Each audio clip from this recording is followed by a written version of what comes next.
Hello everyone, this is part 8 of What If Naruto Leaves Konoha and Obtains Jiongu, and I hope you guys enjoy this video and to like, to subscribe, and check out the playlist, to see more comment down below. Now let's start the intro. They call me a god.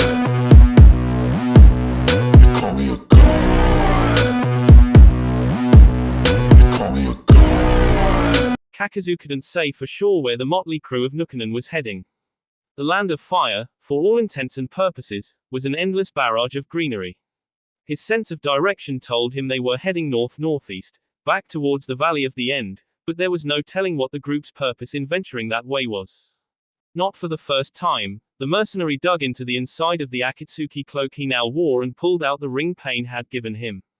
He had thus far neglected to put it on, unsure of any ceremony involved or what purpose the item even served, barring the fact that it allowed for acceptance into Akatsuki. Still, there had to be something more, why else would each ring have different colors and symbols? You should put that on.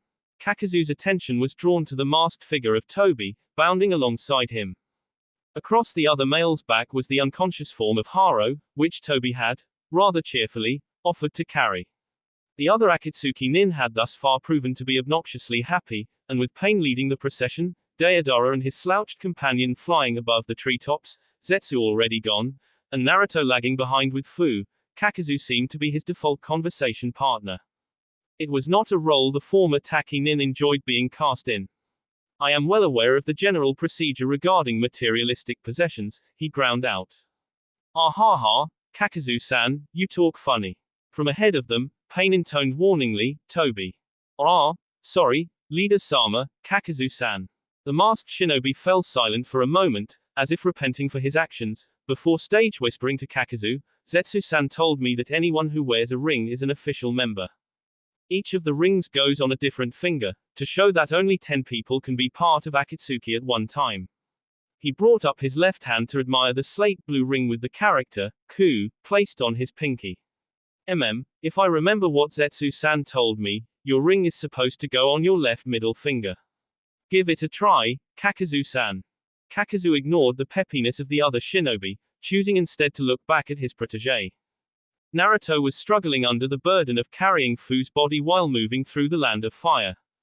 Still, the blonde was bearing his load in silence, his face a stony mask of seriousness. He must have learned something from his experiences fighting in Konohagakure. Green eyes shifted to stare at the new suture that decorated the blonde's chest. The price for power, Kakazu was almost proud of Naruto's achievements and growth, not that he would tell his student that. Truly the boy was growing up per Kakazu's intentions. The mercenary returned his gaze to the ring in his hand. If he wanted to stand a chance at postponing and or preventing Naruto's, and Fu's, deaths, he would need to do so from within the organization. Without a second thought, he slipped the band on his third finger. The dark green gem that composed the core of the ring emitted a similarly colored light, making the word, Hoku, stand out starkly in comparison.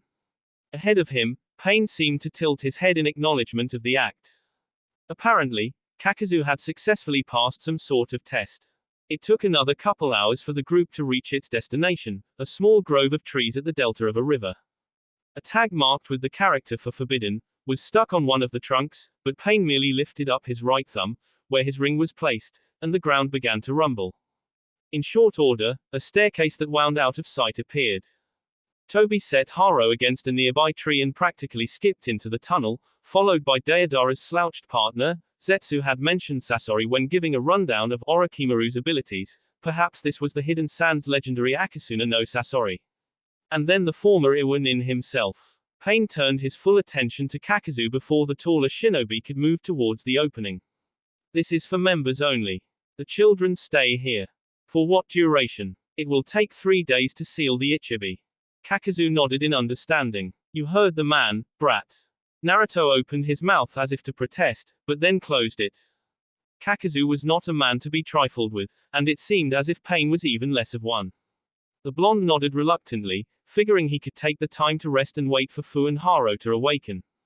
His teacher gave him a curt head bob before disappearing into the darkness. Pain fixed the Jinchuriki with an intense stare before following behind. The second the orange-haired man was out of sight, the ground shifted back to cover up the hole. There was barely enough light to see by when the stairs opened into an expansive, but surprisingly empty, cavern. Comparatively, the base Zetsu had led him to before the Chunin exams to cement his team's cover was tiny. In the middle of the cavern stood Deidara, his partner, and Toby in a loose circle around the prone form of the Ichibi Jinchuriki. Deidara's clay owl was nowhere to be seen. Pain moved past him and performed a sequence of familiar seals. Kuchio's no jutsu, he intoned. A massive rumbling shook the cavern as a gigantic statue rose from the ground. Judging by appearances, it was probably demonic in origin, with shackles cuffing its wrists and a scroll clenched between its teeth. That would explain the enormity of this hideout, Kakazu observed silently. Assemble, Pain ordered. Immediately, multicolored holographic images of 4 figures, one the telltale appearance of Zetsu, the others Konan, Itachi, and Kisame by process of elimination, phased into existence upon the outstretched, cuffed hands of the statue, taking up the spaces on the left ring and right pinky, middle, and ring fingers. The people physically present leaped to their own digits, leaving only the left middle and pointer fingers empty. Kakazu was a second behind in taking his place upon the middle one, based simply on the position of his ring. He watched as Pain continued to form seals, the scroll falling from the statue's mouth as green lights appeared on the statue's fingers, illuminated with the symbols upon Akatsuki's rings. A giant ball of blue chakra gathered in the statue's mouth, and Kakazu began to concentrate his own chakra in mimicry of the other members. Fuinjutsu, Genru Kyufujin. 9 blue dragons, composed, Kakazu assumed, of the chakra of all the S-class missing nin, roared from the statue's mouth, descending upon the unconscious vessel of the Ichibi Jinchuriki. Red matter, demonic chakra, perhaps, began to leak from the Sand Genin's mouth and eyes. A sealing technique which seems to separate the mixed chakra of a biju from its container, most impressive. Highly complex. 3 days here, Green Eyes focused intently on the spiky-haired form of Akatsuki's leader. And then what, I wonder? LLL. Naruto sat against one of the trees which hid the secret entrance to one of Akatsuki's lairs, expression pensive. Fu's and Haru's prone forms lay against separate trunks, cuts and bruises scattered liberally across their bodies. They could probably use a med nin. He stared at his own hands. Pity I know nothing about the medical arts. The blonde wondered idly if Kakazu knew any, but quickly dismissed the thought. Surely Jiongu could take care of any injuries the older male suffered, limited though they were sure to be. I wonder, he brought his arm up perpendicular to his body, examining the black tattoo and sutures of Jiongu scattered along the limb. Can you heal? He asked aloud. There was a collection of images and thoughts that passed through his mind, the Kinjutsu's strange method of communication giving him pause. No, the threads could really only heal their host's body, but if manipulated properly they could be used for certain other applications. All right, he said, let's experiment. With that, he got to his feet and walked over to Haru. The cobalt-haired boy had definitely seen better days. Naruto divested the amnin of his shirt, which was smeared with dirt and blood, to better access and assess the boy's wounds. Large bruises decorated Haru's torso, blotching the pale skin with bluish-purple splotches. The blonde placed one hand upon his teammate's torso and pressed gently. There was a somewhat crunchy feeling at the spot, and Naruto barely withheld a wince that contained a glimmer of his teacher's sadistic grin. Ooh, that sounds nasty. Probably a couple of broken ribs, maybe some fractures, handful of punctured organs. Not that I have any idea what I'm talking about, he admitted aloud. Well, let's see what you can do. A handful of threads slithered forth from his tattoo and wormed their way into Haru's body. Naruto observed the proceedings with mild curiosity, noting how the Kinjutsu was merging with the Amnin's body in a more cautious manner than he'd seen it do with others in the past.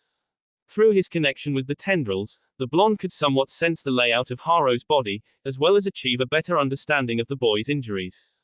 Black threads wrapped tightly around a number of Haru's broken ribs, detaching from the main mass to bind and set the fragmented pieces to ensure a proper and quicker healing. They wormed their way throughout the Amnin's body, stitching a small puncture in one lung and a number of perforations in the kidneys. Man, Naruto observed, trying to take note of what the threads were doing and only half understanding the images he was seeing, did you get a number done on you? Musta pissed off that fat guy something fierce. The tendrils withdrew from Haru's skin, leaving no trace of their entry. Naruto moved over to Fu, intent on giving her the same treatment, but paused. Somewhere in the back of his mind, the blonde recognized that what he was about to do was wrong. Not in the sense of being bad, he was trying to help a friend, after all, but that the situation he was about to enter was inappropriate. Fu was not Haro. The idea of removing her clothing invoked a strange feeling of impropriety. Of course, the difference was obvious. Fu was a girl. Females, he knew from lessons and lectures with both Ryo and Kakazu, didn't possess the same physiology as males. Naruto's hesitance in his present situation was understandable given that, barring the limited time he had spent with his fellow Jinchuriki, his experience with women was non-existent. Kakazu made a point to avoid interacting with people as much as possible, and aside from the basic biological differences taught to him for the simple sake of being educated, elaboration upon the topic of the opposite sex had been and still was completely unnecessary. After all, he was still only 12 though close to his 13th birthday, and thus not driven by hormones. That wasn't even considering that Kakazu absolutely seemed like the type to advocate his pupils' disinterest in engaging in relationships with the opposite sex. None of those thoughts really registered in the Kyuubi Jinchuriki's brain. All he could say for sure was that some deeper instinct felt that there was some line he was about to cross that he should know about, and yet didn't. Social protocols hardly existed in the world of a rogue shinobi. Carefully, Naruto removed the girl's top layers of clothing and placed them upon the strange red cylinder she always carried around with her. The tan smoothness of Fu's flat abdomen greeted his vision, a sight he remembered from her usual attire. Thankfully, a series of bandages was wrapped around her chest in a display of modesty he was intuitively grateful for. He released a sigh of relief he didn't know he'd been holding, the niggling feeling of awkwardness dispersed from his system. The facts that Fu was only 13, owed Naruto her life, and was as flat as a board never even crossed the blonde's mind. He went through the same process he had with Haro, allowing Jiongu to burrow into her system and fix any irregularities it could. The threads bound a couple of ribs and repaired a small problem with the liver before leaving her body. Apparently Fu had suffered similar injuries to Haro, though with a smaller degree of damage. Her shoulder looked offset, but with no real medical knowledge, Naruto wasn't about to try to correct the injury. He reclothed his companion and then settled back into his original spot against the tree, pensive again. The question of where to go from here burned in his mind. Kakazu, his mentor, was now a member of an elite organization focused on capturing the Biju, which he and Fu, his only real friend, contained. Even assuming that Kakazu didn't actively pursue and or betray them, Akatsuki still had plenty of other members who could easily find and restrain the two Jinchuriki. They could possibly escape for a little bit, maybe build up their strength and hope to take on Akatsuki, but every road he could imagine eventually ended in him getting caught. So where did that leave them? Their other option, Naruto supposed, was one of those insane, albeit crazy enough to work ideas. Basically, he and Fu could work alongside Akatsuki, potentially even aiding the syndicate in achieving its goal, and simultaneously use the closeness to exploit any weaknesses within the organization. By gathering information on what each of the members could do in terms of skill, as well as their personalities, idiosyncrasies, and other details, evading them and prolonging his and Fu's capture became easier. Naturally, all that was theoretical, but it wasn't like he had much in the way of options. Stay, and either buy time and gain valuable intelligence and resources, or get captured, and most likely killed, immediately.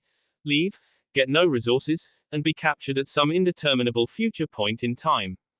The decision seemed relatively simple, even considering the risk.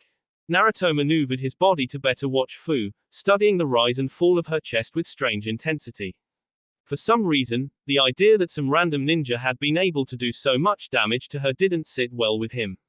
Fu was strong and capable, and beyond that, someone who knew what it was like to walk in every aspect of Naruto's shoes. To lose her was unacceptable. With that, the blonde's decision was made for him. He would have to play his cards right, hope that Kakazu, in his strange helping in roundabout manners methodology, would stick by his pupils, and pray that he was lucky enough that Akatsuki would rather make use of two wayward Jinchuriki who could do them a fair amount of good in the short term rather than kill them, but he would do everything in his power to protect Fu and simply survive. In the meantime, he still had the better part of 3 days before he could even put his plan into action, so he settled back and allowed his eyes to close as a wave of tiredness washed over him. LLL. The prone form of the red-headed Ichibi Jinchuriki fell to the cavern floor, breaking the silence of the ritual. A pupil appeared in one of the statue's eyes, and the mercenary could only extrapolate that the biju had been extracted to the statue, leaving its host dead. The other members released their seals, prompting Kakuzu to do the same, and he resisted the urge to stretch his stiff muscles after 3 days of non-movement. That was when Pain began speaking. We have annexed the land of sound from Orochimaru, and the treacherous snake has been disposed of, he announced in a grand monotone. As such, our base of operations will be moved to Otogakure, and all our future movements shall be coordinated from there. I will be there shortly to oversee the transition, he directed to Conan. He looked around at the rest of the organization. In the meantime, the rest of you will continue with your assignments. There is still much to be done before our ultimate goal is achieved. Ringed gray eyes turned to focus on the tall Nukanen. Kakuzu, stay. The 4 holographic projections fizzled and disappeared. Deodara leapt from his perch and threw out his miniaturized clay owl, which promptly multiplied in size. Better get a move on, Sasori no Dana. He crowed. You haven't fulfilled your quota yet, Impudent brat, intoned Sasori, jumping to the floor and landing with a heavy clunk. The best masterpieces take time, he stated warningly, shuffling towards the exit. The pair's bickering voices could be heard echoing around the space as they departed. Kakuzu's green eyes watched them go, flickering briefly over to catch Toby wave a farewell and disappear as silence engulfed the remaining 2. He descended to the level of the orange-haired man. You wish to speak with me? He prompted. The shorter man studied him carefully while Kakuzu did the same. For both, it was a measure of the other's character, a test of their mettle in the face of another powerful presence. Kakuzu was sure that the younger male had some knowledge of what he could do, and while Pain's abilities were still an unknown, the fact that he led an organization composed of other S-class criminals spoke highly of the strength and respect he commanded. Still, Kakuzu was not one to be subordinated so easily, and he refused to succumb to Pain's scrutinizing gaze. After a long moment, Pain blinked, breaking the spell cast between the 2. You know of Akitsuki's goals. I know enough, Kakuzu replied easily. He couldn't say with certainty that he knew every aspect of the organization's plans, but he could piece together what he did know and draw conclusions from there. The mercenary would not cede any weakness, whether physical or mental, in front of this man. The more it appeared he knew without being told, the more respect he could garner from Pain because of his knowledge. Even if some of said knowledge was a bluff. The orange-haired man nodded. Your assignment is the Rokubi no Namakuji. Last we heard, it was within the possession of Kirigakure, but that was years ago and the bloodline purges may have resulted in the Jinchuriki's demise. According to what limited records we have found, the Rokubi is rather intelligent and reclusive. This is why I have assigned it to you. That made sense to Kakuzu. Send a bounty hunter to find someone who was good at hiding. He inclined his head and turned to leave, but Pain's voice cut him off. Akitsuki members work in pairs. I work alone. You have been in the company of another for many years now. Extenuating circumstances. He is valuable. I am well aware of the QB Jinchuriki's value, as you put it. Kakuzu turned around slowly to face Pain, face betraying nothing. Uzumaki Naruto, container of the QB no Yoko, sealed within him by his own father, the Yondaime Hokage, Namikaze Minato. I also know that you have more recently taken the Jinchuriki of the Nanabi under your wing. He is well informed. Of course, Kakuzu had already been threatened with the loss of Fu before by Conan, but the fact that Pain knew of Naruto, while not completely surprising, was still bad. It was like an intricate dance where both people were trying to lead, and Kakuzu was quickly losing ground. If you know so much, then you must know of my tendencies. If you're referring to your sadism and temper, then yes, Zetsu has informed me of such. I have found you the ideal partner, though attempts to recruit him have been unsuccessful thus far. Kakuzu arched an eyebrow skeptically.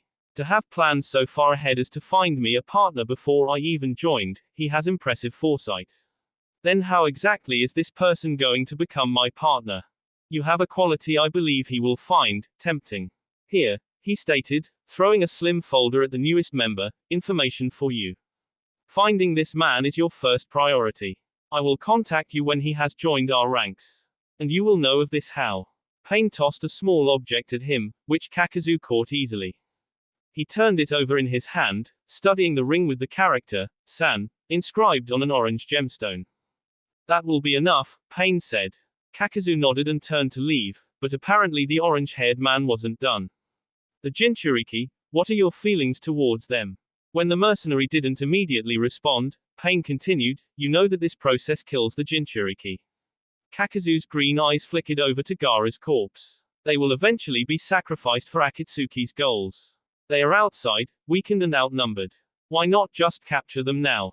The time is not right. Perhaps there is an order to the ceiling that prevents the higher Biju from being extracted too early. The children are of little consequence to me, he responded flippantly. However, I believe it would be prudent to speak to them before committing to any decisions. They have a propensity for being profitable. Kakuzu took Pain's lack of response as his cue to leave, headed for the stairs. Before he moved completely out of earshot, Kakuzu stated smoothly, I will be taking the children with me on this mission. The experience will be useful, should you decide to implement their talents into your plans. Kakuzu's footsteps seemed unnaturally loud in the quiet of the stairwell as he ascended. The monotonic sound offered him little reprieve from the many thoughts bouncing around his mind. There was little doubt that he was walking a thin line between trying to keep the Jinchuriki alive and abiding by Akatsuki's wishes. At some point in the future, Naruto and Fu would have had to survive on their own merit anyway, but Kakuzu had hoped to ingrain more survival instincts in him before that day came. Now, his time to do so seemed to be severely constricted. Even more frustrating was the lack of an exact time frame he had to impart such wisdom to them. Kakuzu's process was slow and methodical, training while seeming to not really train at all. Time constraints hindered that process. While he could stall on the capture of his Biju, that would draw suspicion towards him, and as the newest member and the one most connected to Naruto and Fu, he was probably already under scrutiny. He would have to make his moves carefully. The bounty hunter emerged into muted sunlight, the canopy providing a shield to the harsh mid-afternoon sun. Green eyes blinked slowly in the limited light before Kakuzu turned to look for his pupils. Naruto was standing next to and slightly in front of a sitting Fu, whose back was against a tree, bandages wrapped around her torso. Opposite them was Zetsu, in the process of melding out of a tree. Both Tobi and Haro stood between the two parties, an innocently curious tilt to the former's head. The former Taki Nin cleared his throat. Naruto's head swiveled towards the noise, his expression lighting up as he exclaimed, Kakuzu. Said mercenary ignored the rather exuberant greeting and turned to face Zetsu. Zetsu, he greeted in a monotone, to what do we owe this pleasure? Ah, Kakuzu-san, don't be like that. White Zetsu offered cheerfully. We have only come to return your belongings from the other base. The plant man held out a bundle of clothes, and Kakuzu took the proffered head and mouth covering and slashed through her Te-8. He put him on with disguised haste, more comfortable in his usual garb with the facial stitches and hair hidden beneath cloth. Fully garbed, he watched as Naruto hesitantly grabbed his and Fu's clothing, the blonde's blue eyes never losing their cautious skepticism. Zetsu stared back unblinkingly. Kakuzu cleared his throat again. Anything else? No, Zetsu replied, shifting his normal eye to look at Kakuzu. We're going to take Haro with us. Good luck with your mission. Come, Tobi. The plant man remerged with the tree as Tobi grabbed Haro and waved a cheery farewell before disappearing into a vortex of swirling energy, not even giving the cobalt-haired boy a chance to say goodbye. Naruto and Fu watched in mute shock. They're fucking weird, commented the blonde at length. I might miss Haro, though. Kakuzu mentally agreed that the blonde's first statement was accurate. Come, he motioned, moving north, we have work to do.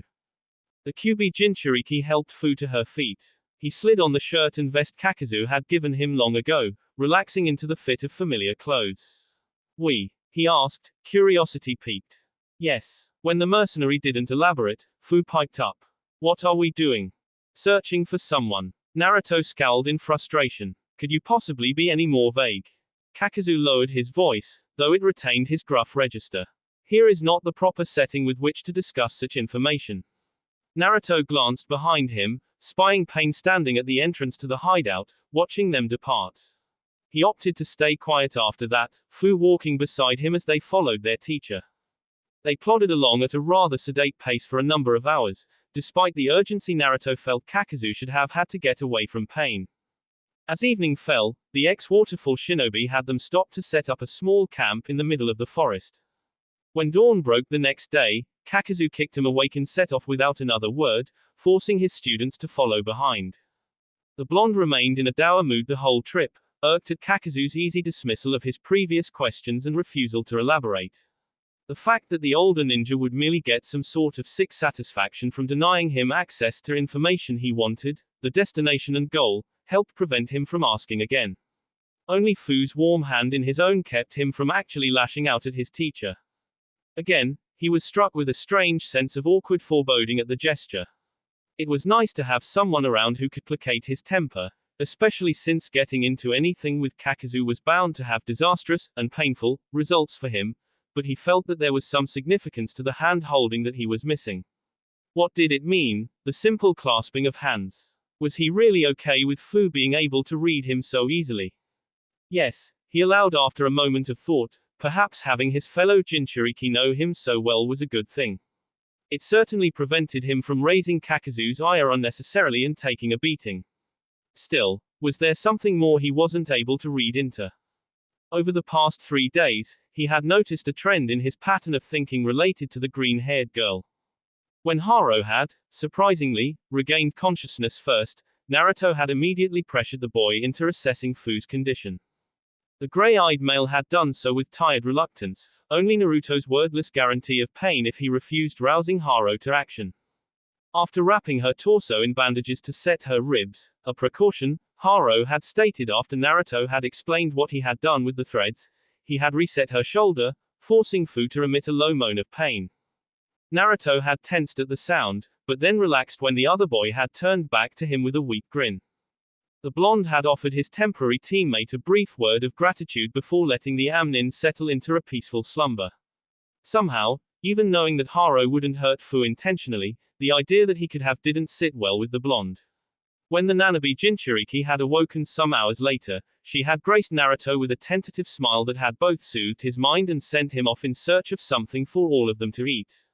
The fact that he was worried about such trivialities related to Fu, especially when he knew that she could take of herself, made this vein of thinking even more frustrating to consider and not fully comprehend. His roundabout musings were cut short when Kakuzu stopped abruptly and turned to face his 2 disciples. They were standing on the edge of the forest, a landscape of steep mesas and sparsely foliaged flatland paving the way ahead.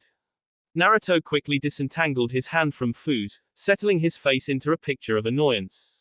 Now what? If Kakuzu had noticed the physical contact between the 2 Jinchuriki, he said nothing of it. Here is where you will begin to lead. Led where? Fu asked. Kakuzu threw the folder Pain had given him at the green-haired girl, who snatched it out of the air. Orange Eye skimmed the contents before she passed the file to Naruto. He flipped through the first couple of pages, analyzing all the details he could from the photos within. The man depicted looked short for an adult, with slicked-back silver hair and an ungainly large, triple-bladed scythe slung across his back. Naruto briefly wondered why someone would use such a ridiculous weapon, let alone how he carried it around while shirtless with no harness, but decided not to ask. There were several large coils of thick cable wrapped around spools attached to the man's pants, which perhaps explained how he lugged the scythe around, and what looked to be some sort of necklace hung low on his chest, dangling below his hatay 8. Lead to whom? Kakuzu corrected smoothly, jarring the blonde from his scrutiny. His name's hidden, Naruto noted, perusing through some of the handwritten notes. Kakuzu nodded. Yes, it is our goal to find him. He is to become, here, Kakuzu scowled in distaste, as if he had smelled something particularly malodorous, my partner. Naruto hid a snort of amusement with a choked cough, exchanging wry glances with Fu. They'd been partners with Kakuzu for years, and the mercenary barely seemed to be able to tolerate them. How was this man supposed to manage, even if he was an S-class Nukenin? So why are we looking for him? Seems like something you should be doing, observed the blonde. Fu slipped the folder from his grasp, scanning the information with renewed curiosity. The tall shinobi shot Naruto an irritated look. You are doing this to gain experience in tracking, a skill highly important to a bounty hunter. One which you are lacking in, he threw in snidely. And who's to blame for that, I wonder, Naruto remarked quietly to Fu. A moment later, his head was against the ground in a mock bow of deference, Kakuzu's hand gripping his shirt collar. I am old, not deaf, brat, growled the former Taki nin. He released his pupil, allowing the boy to stand up and rub the dirt off his forehead, muttering quiet obscenities. Kakuzu smirked behind his mask. This, He proclaimed suddenly, is your final test. Both of you are capable shinobi hardened by experience and tutoring, albeit prone to lapses in judgment and competence. You have been trained to be apathetic killers, desensitized to the pain and death of others. Though you are young, you have potential. He paused to look into the distance of the landscape. Naruto would have thought he was getting emotional, if the idea wasn't so ludicrous. Kakazu turned back, green eyes intense. Do not squander your gifts. In the real world, there will be no one to watch your backs, to protect you. You will be forced to make your own way, survive on the fruits of your labors. After this, there will be no more guidance. There was silence among the trio as the two Jinchuriki allowed their mentor's words to wash over them. What Kakazu had said wasn't exactly new, but it seemed very profound despite that. It almost sounded like he was warning them of what was to come, that they needed to grow up and survive, but to also exercise caution. They were the parting words of a teacher to his students, because after this, Kakazu belonged to Akatsuki. Naruto lifted his head to meet Kakazu's hard gaze. They know, don't they? About me. Yes. There was another long moment of silence, Naruto lost in thought and Kakazu waiting for some other query or outburst. Fu was the one to break it.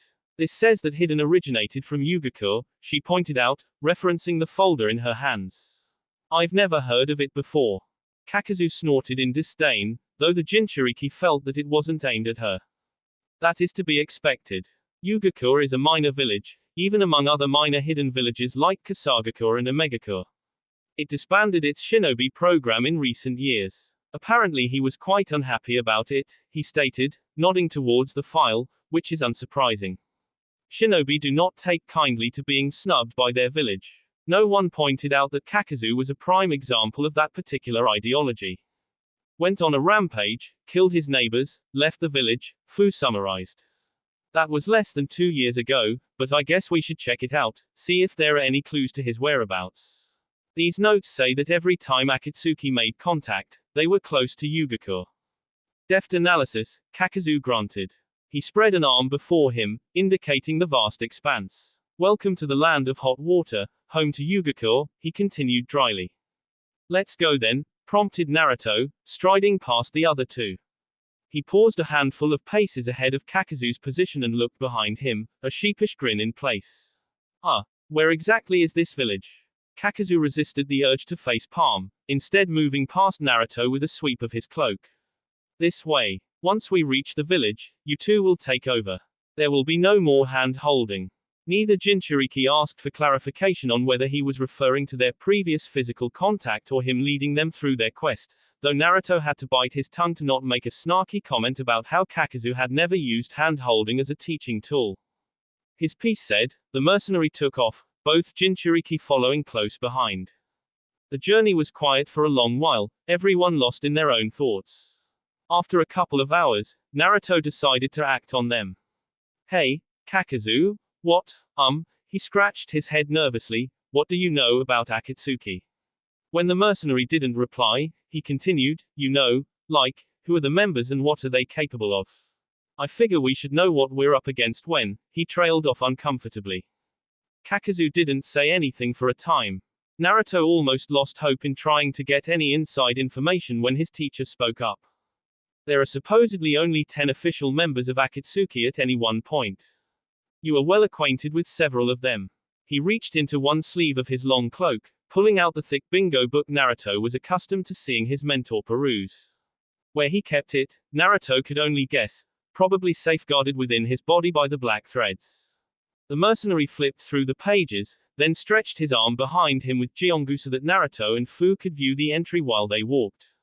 Hoshigaki Kisame, he intoned, more for Fu's benefit than Naruto's, a member of Kirigakure's 7 shinobi swordsmen, extraordinarily proficient in kenjutsu and Suten ninjutsu.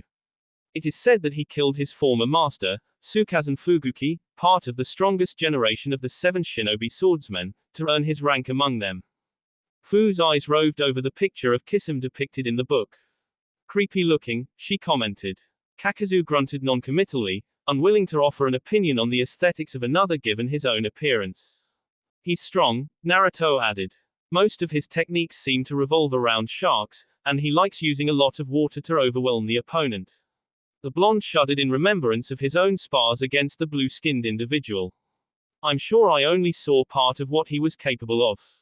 Most likely, agreed Kakazu, retracting his hand and flipping pages again. When he showed the book this time, the picture on the page was of a black-haired, crimson-eyed individual with prominent facial lines under his eyes. From Naruto's stint with Kisame, we know that this is his partner, Uchiha Itachi. Graduated from the Shinobi Academy at age 7, Chunin at age 10, Anbu Captain at age 13, he possesses the Sharingan, which is capable of copying all jutsu it views. A short time after that, he killed his entire clan, an impressive feat for one so young, he admitted. It can be presumed that, like his brethren, he is extremely talented in Genjutsu and Kaiten Ninjutsu, though his abilities are probably far more varied and cannot be accurately summarized so succinctly. I think he's stronger than Kisame is, Naruto stated slowly. Kisame seemed to take instructions from Itachi. This would not surprise me, Kakazu acknowledged. Separately, both are powerful shinobi. Together, they are beyond dangerous. Unspoken went the words, you should avoid him at all costs. Fwip fwip fwip went the pages again. This time, the image the Jinchuriki were presented with was of a child Naruto guessed to be their age, blonde hair in a high ponytail with a long fringe covering one eye. Deidara, prodigy of a Wagakore's Happa clan and the youngest member of the Explosion Corps in decades. The Happa clan is known for its Kekkei Genkai, the Bakuten chakra nature. It is highly destructive, he deadpanned. Naruto rolled his eyes. Gee, really, I wouldn't have guessed. The older shinobi disregarded his pupil's sarcasm. Deidara was taught by the Sandaime Chushikage, and can be assumed to be quite competent with Doton Ninjutsu. It is rumored that he stole a Kinjutsu from a Wagakure which allows him to infuse his explosive chakra into clay creations. Judging by the size of the bird he arrived on, these rumors have merit. After he left the village, he became a terrorist bomber for hire, though his activities lessened in frequency a couple of years ago. I can only surmise that he was recruited to Akatsuki around that time. You seem to know a lot about him, Fu commented.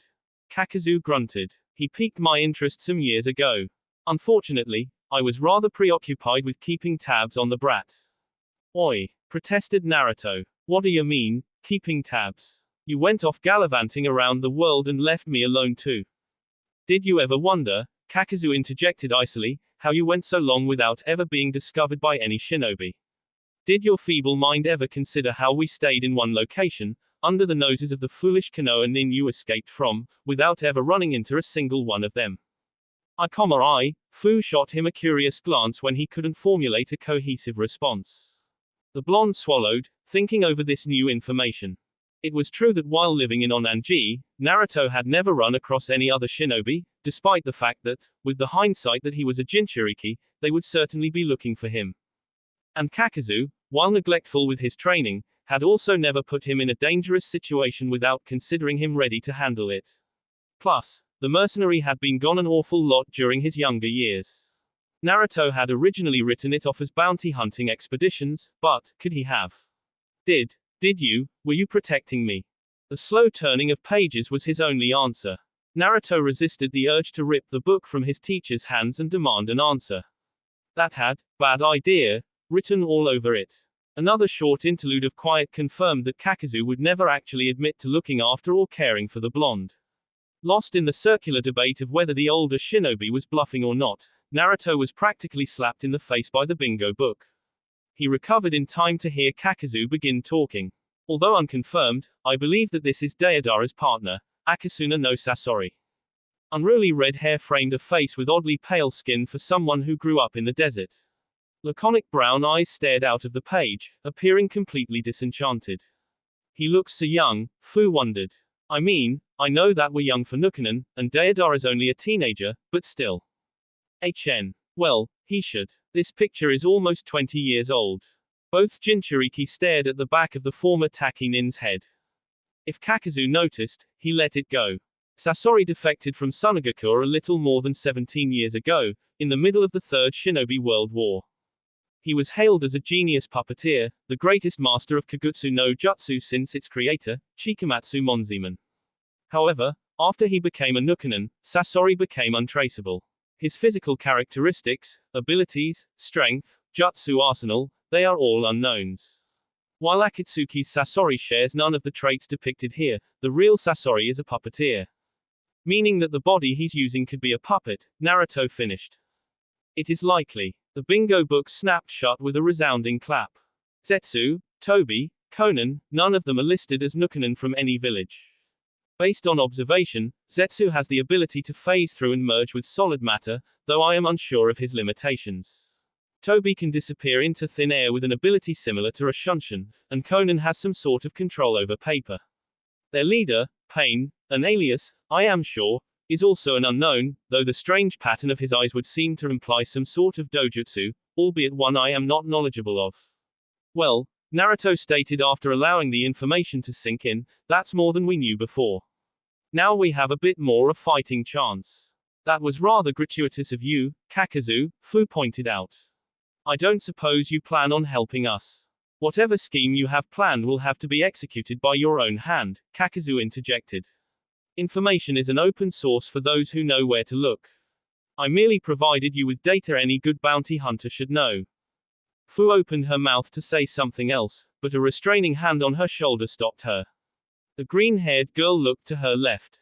Naruto shook his head, his hand returning to idle by his side. He recognized the note of finality in his teacher's tone. Kakazu was not going to give out any more information than what he had already offered.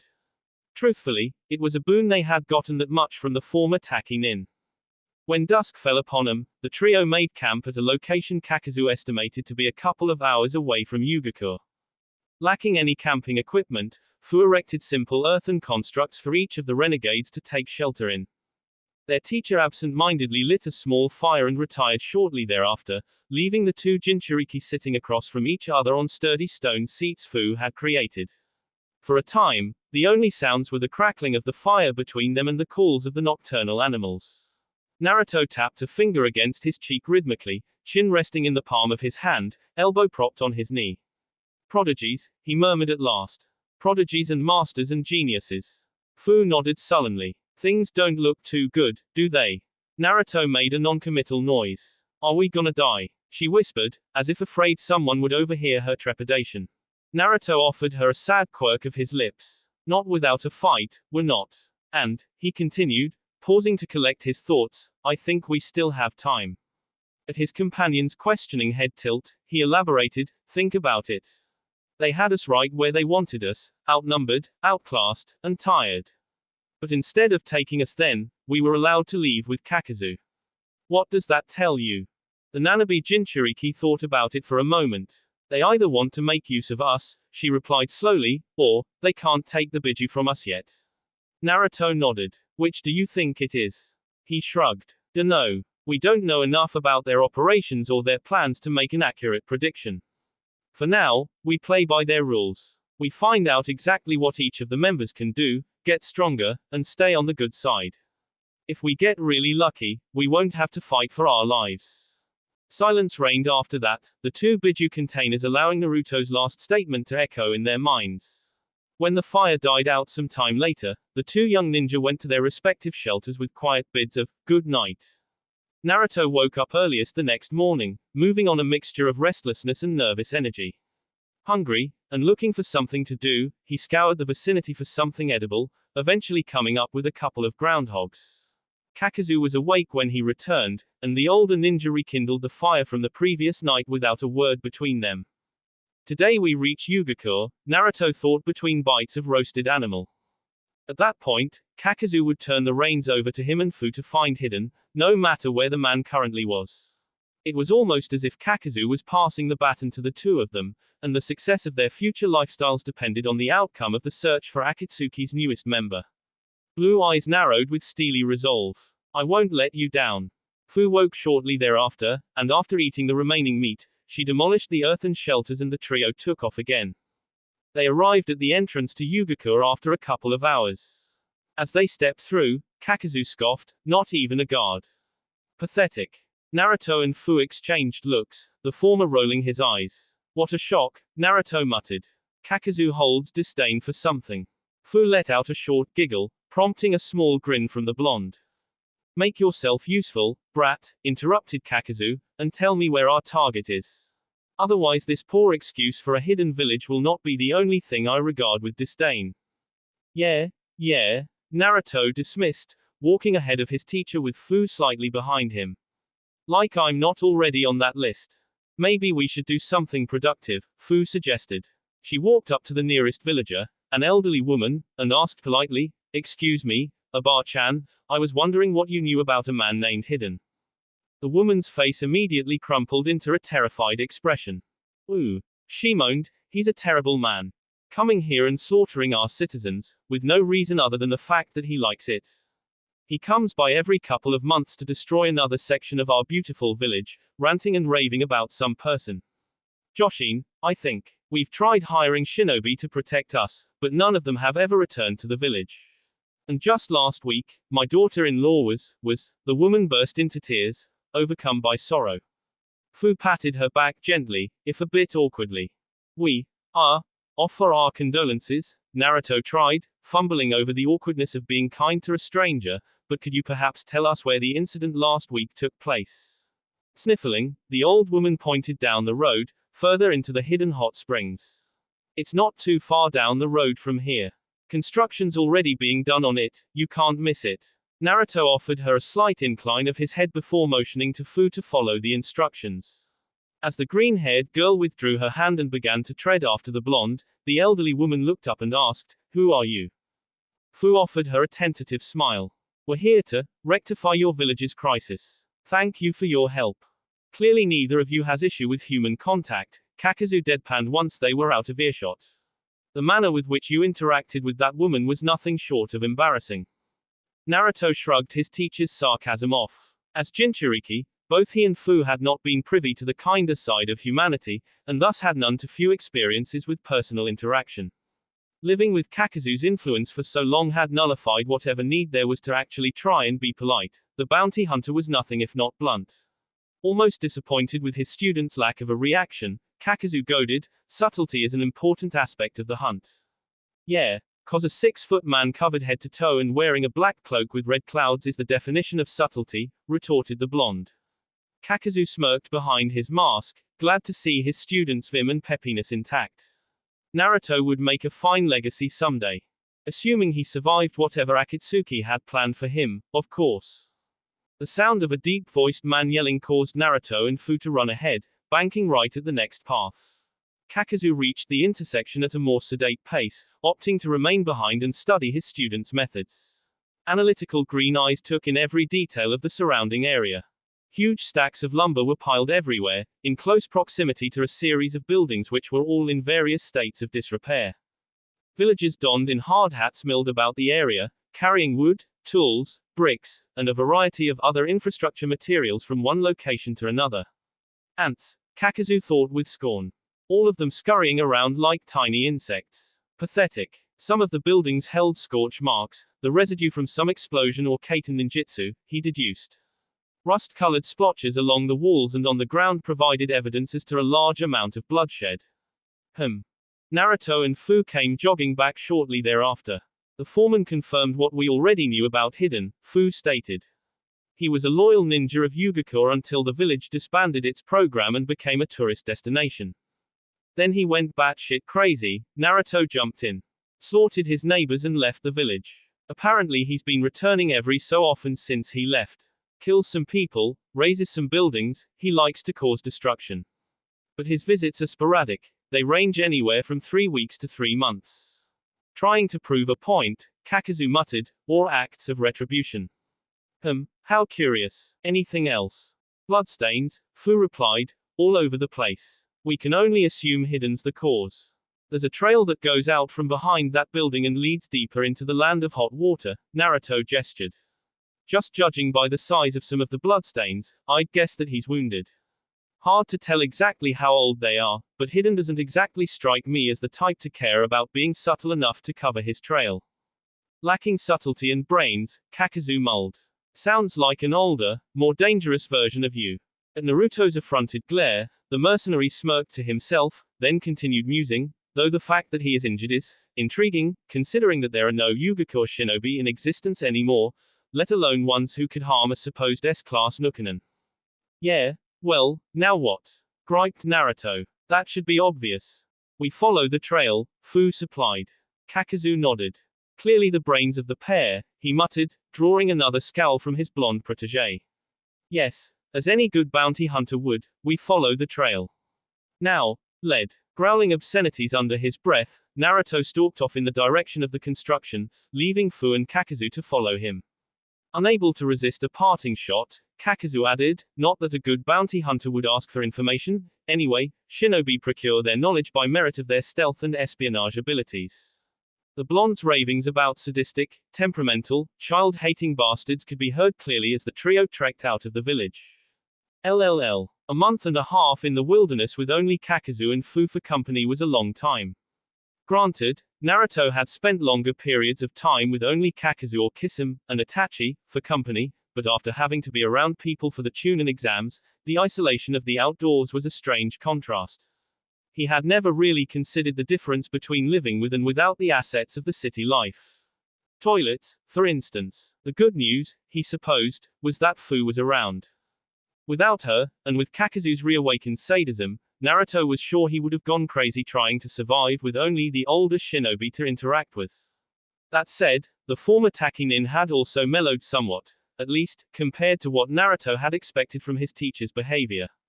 Aside from that fact that the blonde thought Kakazu would have flipped his lid at the amount of time tracking Hidden had taken, and he thus far hadn't, the missing nin had also proven to be quite helpful, even more so than during the Chunin exams. During the month and a half of movement, Kakazu had proven himself adept as a tutor, if not a snarky and sarcastic one. In between trying to retrace Hidden's movements through the land of hot water, Kakazu had imparted the wisdom of some of his techniques upon the two Jinchuriki, though true to his word, he had revealed nothing of the intricacies associated with mastering Jiongu. Naruto had all but mastered Doton, Domu with Kakazu's snide assistance, in addition to weaseling Suten, Bakusui Shaha and Suten, Suiruden no Jutsu out of the original surging wave. Fu had been granted a series of increasingly powerful earth release techniques, as well as inspiration for new dust release ninjutsu. The newfound attention to the training regimes of the two Jinchuriki was unusual, though not unwanted by any means. Kakazu, in his strange, detached way, was practically parenting them, preparing the duo for life outside his realm of influence. At least, that was the explanation Naruto preferred. It was sentimental in a way, though the blonde had no intention of voicing that opinion aloud. It had probably also helped Kakazu's mood that they had run into a renegade Kumo nin who had resupplied the thread user with a Raten heart during their journey. Now, 6 weeks after initially setting out to find Kakazu's new partner, 6 weeks of grueling walking, tracking, inspecting every tree, branch, and bush for a new clue whenever the trail went cold, they had arrived at the end. They had traversed the land of hot water's western border, cautiously, since the land of fire was its neighbor, down to the tip of the country, and then up the eastern coast. Kakazu had grudgingly admitted that Hidden was perhaps smarter than he had initially thought after the trio had followed 2 different old trails to dead ends and then been forced to double back. Then, on the second turnabout, they had come across a freshly ravaged village which had been in perfect condition when they had passed it the first time. Following the day-old trail had been stupidly easy, even for a rookie hunter like Naruto, whom Kakazu had taken to describing as so inept at tracking that he could not find water if he fell out of a boat. It was at those times when Naruto wished he had a different role model. Still, they had done it. The trio was currently standing in front of a very large rock bearing no significant features. Naruto would have likely passed it over as another formless boulder in the sea of the land of hot water's dull landscape if Kakazu hadn't called a halt, claiming he sensed a chakra signature somewhere below them. So, Naruto began, staring at the rock blankly, suggestions. HMF. Useless, Kakazu intoned. We knock. He rolled up the sleeve of his right arm, revealing the telltale darkening of the earth spear technique. With minimal effort, the mercenary punched the rock, breaking it into a plethora of smaller pieces and revealing a hole in the ground which the stone had been covering, a winding series of earthen steps leading into the abyss. A backdraft of foul chakra washed over them, causing the two Jinchuriki to shudder and Kakazu to peer into the darkness with hidden curiosity. The feel of the chakra was ancient, centuries old at least, and the ex-waterfall shinobi was intrigued as to its source. Naruto broke the silence that had overtaken the trio in the wake of the chakra. So who wants to go down the dark, creepy hole first? There is no need, Kakazu informed him. Our host is coming out to greet his guests. He leapt backwards, putting some distance between himself and the hole. Fu and Naruto scrambled to follow as an obnoxiously loud voice started to become audible. Who the hell dares to intrude upon the entrance to Jashin-sama's temp? You again. I already told that plant fucker that I'm not interested in joining your shitty organization. Crass, Fu observed. Naruto nodded in agreement, analyzing Hiden's full profile while he stood in front of them instead of from the file's pictures. Silver hair was unchanged from the photos, looking too bright against pale skin. Wearing only a pair of maroon-colored pants and with bandages wrapped around his abdomen, his physique was well-defined, pointing towards a ninja more adept at taijutsu, though he seemed shorter than Naruto would have expected, especially with the size of the scythe clinging to his back. It was a dangerous-looking weapon, red with 3 wickedly curved blades, each of them decreasing in size and topped in a streak of silver. Bandages were wrapped around the handle, which ended in the thick coil of cable Naruto recognized from the pictures, carried in spools attached to Hiden's hip. Around the man's neck was a slashed Hatei 8, the symbol of 3 diagonal lines, and a necklace, the pendant bearing a circumscribed triangle. Kakazu also remained silent, though for a different reason. The source of the chakra was not hidden, although there was a taint of it emanating from the silver-haired man. Just like with the Uzumaki clan, he found himself busy racking his brain for the inkling of familiarity Hiden's words had triggered. Jashin, the name sounded much more familiar than when the old woman in Yugakure had blundered it, though not enough to recall anything substantial. Shaking it off as something that would come to him in time, Kakazu stated, "Our leader asks that you reconsider. He believes that your views coincide with Akatsuki's and that you will be a great asset to the organization." "Hell no," was the immediate response. Purple eyes narrowed in gleeful delirium. "And since you heathens can't seem to understand that, it looks like I'll have to teach you a lesson." He grasped the handle of the scythe and brought it forward, twirling it experimentally with surprising deftness. Behind Kakazu, Fu tensed. The mercenary immediately hardened his skin in preparation for Hiden's assault, but Naruto stepped forward and cracked his knuckles. "Don't bother, Kakazu," he advised, unusually serious. "I want him." "You stupid brat," Kakazu groused. "He is an S-class level shinobi. Your skills are nowhere near his." Naruto rushed forward to meet the charging Hiden, completely ignoring his teacher. "Fine. Let the consequences of your foolhardiness rest on your shoulders alone." Kakazu rubbed his forehead in a vain attempt to dispel the headache his blonde student tended to cause. "This will be tedious." Naruto didn't respond, though whether that was because he chose not to or he couldn't hear his mentor was up for debate. He fired a quick Suiten, Mazurappa at his advancing opponent, but Hiden used his scythe as a shield to block most of the stream. Despite the slight loss in momentum, the former Yunin was on top of Naruto in a matter of seconds, swinging his scythe with reckless abandon. Naruto ducked the weapon and tried a sweep kick, but the silver-haired man jumped back and brought the scythe down again, laughing all the while. In an unfavorable position, Naruto was forced to activate the Earth Spear technique, batting the large weapon skyward with an Earth-reinforced arm. He dropped the defensive ninjutsu and began signing for the Whirlwind Fist. The downside to using Domu was that he couldn't use other ninjutsu while it was active. He was taken by surprise when Hiden yanked on the weapon's thick metal coil, bringing the triple-bladed scythe plummeting down towards him. The blonde immediately cut off his offensive and dove to the side. A low hiss escaped his mouth as the longest blade made contact, tearing open his sleeve and leaving a long gash along his upper arm. "Son of a...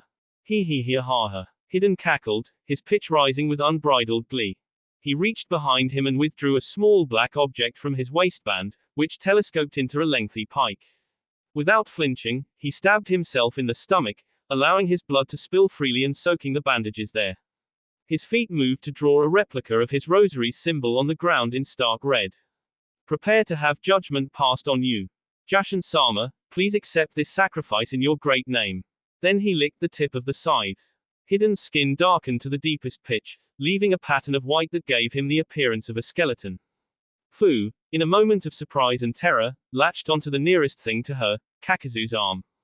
"Kakazu," she whispered, attempting to keep the tremor from her voice, "what is he doing?"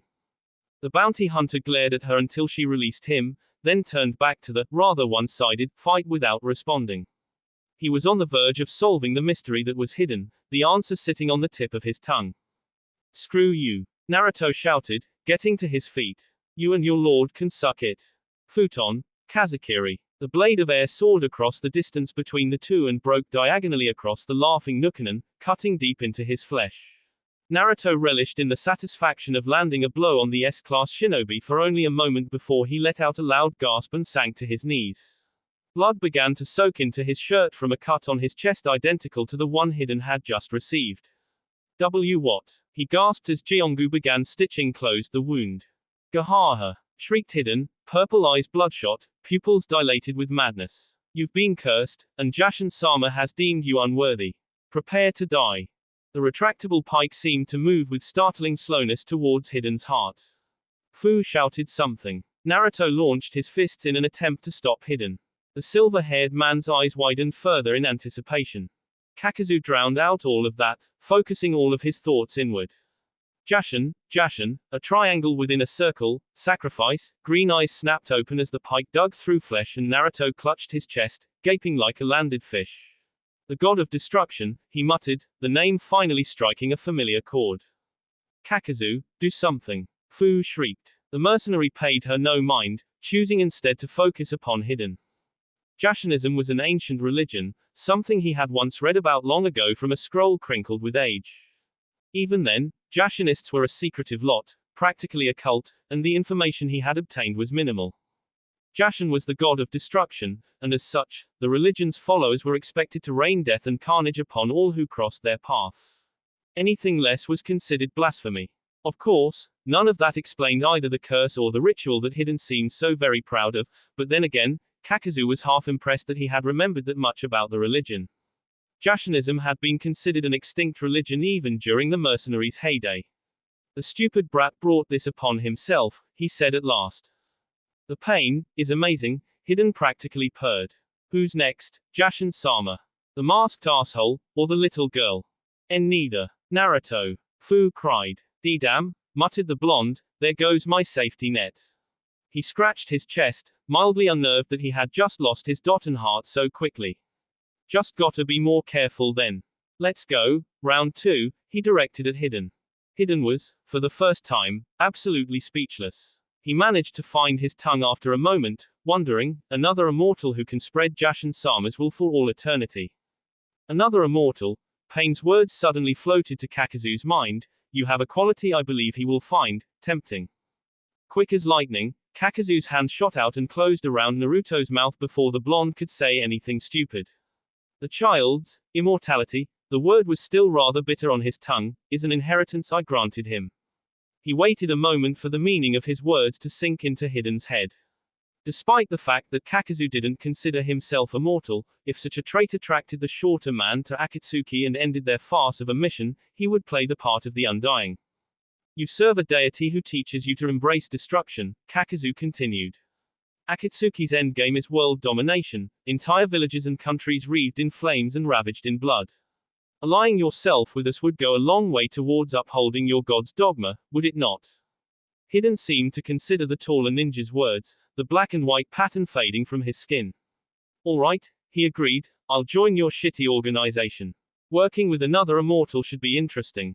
Kakazu allowed the reference to being immortal slide with growing ease. He retracted his hand from Naruto's mouth, and the blonde remained blissfully and surprisingly silent, and dug into the pocket of his cloak, coming out with the ring Pain had given him. Recalling the ceiling positions in the cavernous hideout, he tossed it to Hiden and said, place that upon your left index finger. Almost immediately after the ring was put on, Pain's commanding monotone echoed in Kakazu's mind. I see you were successful in your mission. The Fu. Yes, Kakazu replied smoothly, cutting across Hiden's half-confused, half-angry curse. Our leader, he assuaged the Jashinist. Hiden, your assignment is the Nibi no Nekomata. The what? Report back when you have a lead. We shall. Oi. What the fuck does a cat have to do with world domination? Both Kakazu and Pain opted to tune out Hiden's ranting. One more thing. Send the Jinchuriki to Otogakur. I wish to have words with them. The bounty hunter glanced at his two pupils, watching as Fu fretted over Naruto and the blonde merely waved her off with a laugh and a healthy dose of bravado. Understood. The presence in his mind disappeared just as suddenly as it had arrived. Brats, he stated in a voice that brooked no argument, come here. When they were standing in front of him, the tall shinobi continued, you have been summoned to Otogakur to meet with Pain. Naruto and Fu exchanged quick glances before the blonde nodded. All right, I guess we better go then. There was a long moment where the trio did nothing but stare at each other, kids against adult, as if trying to decipher something in the other's posture that belied what they wouldn't say. Finally, the two Jinchuriki turned around and began to head northwest to the hidden sound. Just before they reached the tree line, Kakazu called out, "Naruto." Both children immediately about-faced. The mercenary stared at them both a moment longer before reaching into his cloak and withdrawing his bingo book. He threw it at the blonde, who caught it with both hands, and then offered the duo a slight incline of his head. Naruto turned around and smiled so Kakazu wouldn't see. It was as close to a nod of respect as he thought he would ever get from the detached Nukkinen. The bequeathal of his bingo book spoke volumes as it was. With nothing left to say, the pair took off, neither they nor the temperamental teacher knowing when, or if, they would cross paths again. That will be it for this video. If you want more, comment down below, like, subscribe. And see you guys later.